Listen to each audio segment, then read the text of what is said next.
Continuando, ainda estou nos municípios. Inciso 7. O total das despesas com a remuneração dos vereadores não poderá ultrapassar o montante de 5% da receita do município. 7. Inviolabilidade dos vereadores por suas opiniões, palavras e votos no exercício do mandato e na circunscrição do município. 9. Proibições e incompatibilidades no exercício da vereança, similares, no que couber, ao disposto nesta Constituição para os membros do Congresso Nacional e na Constituição dos respectivos estados para os membros da Assembleia Legislativa. 10.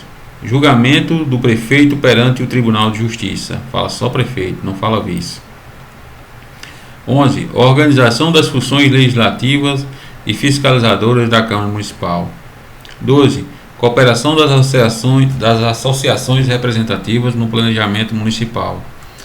13. Iniciativa popular de projetos de lei de interesse específico do município, da cidade ou do bairro, através de manifestação de pelo menos 5% do eleitorado. A perda do mandato do prefeito nos termos do artigo 28, parágrafo único. Artigo 28, parágrafo único. Artigo 29-A. O total das despesas do Poder Legislativo Municipal, incluídos os subsídios dos vereadores e excluídos os gastos com inativos, não poderá ultrapassar os seguintes percentuais, relativo ao somatório da receita tributária e das transferências previstas no parágrafo 5º e artigo 153 e nos artigos 158 e 159, efetivamente realizado no exercício anterior. 7% com a população até 100 mil, 6% população 100 mil a 300 mil, 5% 300 mil a 500 mil, 4,5% 500 mil a 3 milhões, 4% de 3 milhões a 8 milhões, 3,5% de 8 milhões de habitantes, 3,5% para o município, população acima de 8 milhões de habitantes, acima de 8 milhões e 1 habitantes. A Câmara Municipal não gastará mais de 70% de sua receita com folha de pagamento, incluído o gasto com subsídio dos vereadores, 70%. 70% com folha de pagamento. Parágrafo 2º. Constitui crime de responsabilidade do prefeito. 1. Efetuar repasse que supere os limites definidos neste artigo. 2. Não enviar o repasse até o dia 20 de cada mês. Ou 3. Enviá-lo a menor em relação à proporção fixada na lei orgânica. Parágrafo 3º. Constitui crime de responsabilidade do presidente da Câmara o desrespeito ao parágrafo 1º deste artigo. Compete aos municípios. 1. Aqui é competência material e legislativa. Legislar sobre assuntos de interesse local. 2. Suplementar a legislação federal e estadual no que couber. 3. Instituir e arrecadar os tributos de sua competência, bem como aplicar as suas rendas, sem prejuízo da obrigatoriedade de prestar contas e publicar balancetes no prazo fixado em lei. 4. Criar, organizar e suprimir distritos, observada a legislação estadual. 5. Organizar e prestar diretamente ou sob regime de concessão ou permissão os serviços públicos de interesse local, incluído de transporte coletivo que tem caráter essencial. 6. Manter, com cooperação técnica e financeira da União e dos Estados, programas de educação infantil e de ensino fundamental. 7. Prestar, com a cooperação técnica e financeira da União e dos Estados, serviços de atendimento à saúde da população. 8. Promover no que couber adequado ordenamento territorial, mediante planejamento e controle de uso, do parcelamento e da ocupação do solo urbano. 9. Promover a proteção do patrimônio histórico-cultural local, observada a legislação e a fiscalização federal e estadual. Artigo 31. A fiscalização do município será exercida pelo Poder Legislativo Municipal mediante controle externo e pelos sistemas de controle interno do Poder Executivo Municipal na forma da lei. Parágrafo 1º. O controle externo da Câmara Municipal será exercido com auxílio do Tribunal de Contas do Estado, ou do Tribunal de Contas ou do município, ou dos conselhos ou tribunais de contas dos municípios, onde houver. Parágrafo 2º. O parecer prévio, emitido pelo órgão competente sobre as contas que o prefeito deve anualmente prestar, só deixará de prevalecer por decisão de 2/3 dos membros da Câmara Municipal. Parágrafo 2º. As contas dos municípios ficarão, durante 60 dias, anualmente, à disposição de qualquer contribuinte para o exame e apreciação, o qual poderá questionar-lhe a legitimidade nos termos da lei. Parágrafo 4º. É vedada a criação de tribunais, conselhos ou órgãos de conta municipais. É vedada a criação de tribunais, conselho ou órgãos de conta municipais. Do Distrito Federal e dos territórios. Distrito Federal. Artigo 32. O Distrito 32. O Distrito Federal, vedada sua divisão em municípios, reger-se-á por lei orgânica, votada em 2 turnos em interstício mínimo de 10 dias e aprovada por 2/3 da Câmara Legislativa, que promulgará, atendidos os princípios estabelecidos nesta Constituição.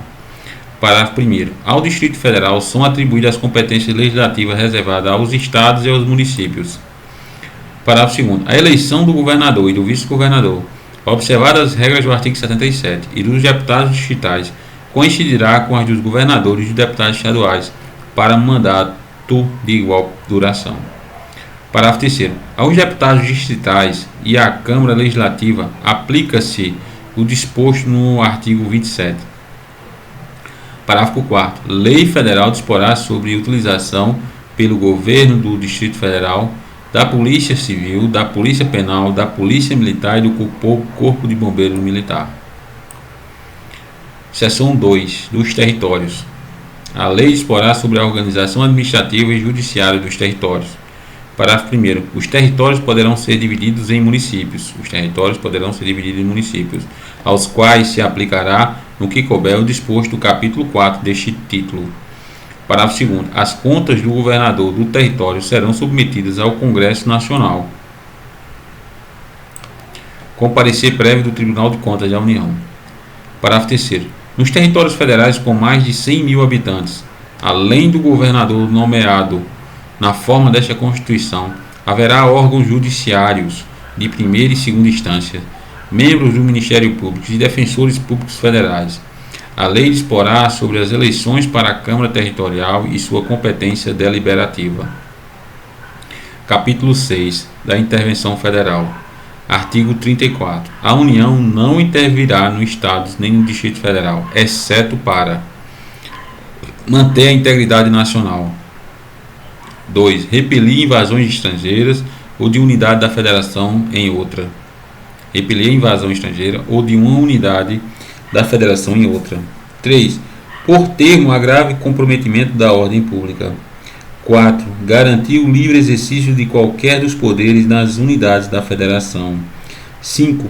Reorganizar as finanças da unidade da Federação que, suspender o pagamento da dívida fundada por mais de 2 anos consecutivos, salvo motivo de força maior. B. Deixar de entregar aos municípios receitas tributárias fixadas nesta Constituição, dentro dos prazos estabelecidos em lei. Inciso 7. Promover a execução de lei federal ou ordem ou decisão judicial. 7. Assegurar a observância dos seguintes princípios constitucionais: a. Forma republicana, sistema representativo e regime democrático. B. Direitos da pessoa humana. C. Autonomia municipal. D. Prestação de contas da administração pública, direta e indireta. E. Aplicação do mínimo exigido da receita resultante de impostos estaduais, compreendida e proveniente de transferência na manutenção e desenvolvimento do ensino e nas ações de serviços públicos de saúde. Artigo 35. O Estado não intervirá em seus municípios, nem a União nos municípios localizados em território federal, exceto quando, inciso 1, deixar de ser paga, sem motivo de força maior, por 2 anos consecutivos, a dívida fundada. 2. Não forem prestadas contas devidas na forma da lei. 3. Não tiver sido aplicado o mínimo exigido da Receita Municipal na manutenção e desenvolvimento do ensino e nas ações de serviços públicos de saúde. 4. O Tribunal de Justiça der provimento à representação para assegurar a observância do princípio indicado na Constituição Estadual ou para prover a execução de lei, de ordem ou de decisão judicial. Artigo 36. A decretação da intervenção dependerá, inciso 1, No caso do artigo 34, inciso 4, de solicitação do Poder Legislativo ou do Poder Executivo, coacto ou impedido, ou de requisição do Supremo Tribunal Federal, se a coação for exercida pelo Poder Judiciário. 2. No caso de desobediência à ordem de decisão judiciária, de requisição do Ministério de requisição do Supremo Tribunal Federal, do Superior Tribunal de Justiça ou do Tribunal Superior Eleitoral. 3. De provimento pelo Supremo Tribunal Federal de representação do Procurador-Geral da República, nas hipóteses do artigo 34, inciso 7, e nos casos de recusa à execução de lei federal. Inciso 4, revogado. Parágrafo 4º. O decreto de intervenção, que especificará a amplitude, o prazo e as condições de execução e que, se couber, nomeará o interventor, será submetido à apreciação do Congresso Nacional ou da Assembleia Legislativa do Estado no prazo de 24 horas. Se não estiver funcionando, parágrafo 2º, se não estiver funcionando o Congresso Nacional ou a Assembleia Legislativa, far-se-á convocação extraordinária no mesmo prazo de 24 horas. Parágrafo 3º. Nos casos do artigo 34, inciso 6 e 7, ou do artigo 35, inciso 4, dispensada a apreciação pelo Congresso Nacional ou pela Assembleia Legislativa, o decreto limitar-se-á a suspender a execução do ato impugnado, se essa medida bastar ao restabelecimento da normalidade. Parágrafo 4º. Cessados os motivos da intervenção, as autoridades afastadas de seus cargos a este voltarão, salvo impedimento legal.